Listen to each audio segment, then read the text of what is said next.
Si Mia na 8 taong gulang ay palaging dumaraan sa kanto kung saan nagtitinda si Aling Shoni ng banana Q.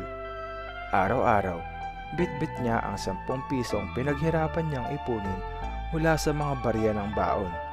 Hindi man sapat ang almusal, pinipilit pa rin niyang bumili sapagkat para kay Mia, ang banana Q ay hindi lang pagkain, kundi kasiyahan. Tuwing darating siya, sumisigla ang mukha ni Aling Shoni. Sa dami ng mga bata sa lugar, tanging si Mia lang ang matyagang bumibili. Isang araw, napansin ni Mia na wala ng ibang suki ang matanda. Ang kawali halos para lang sa kanyang pinapainit. Habang umunguya ng banana Q, naisip ni Mia na baka kapag nawala siya, tuluyan nang mawala ang tindahan.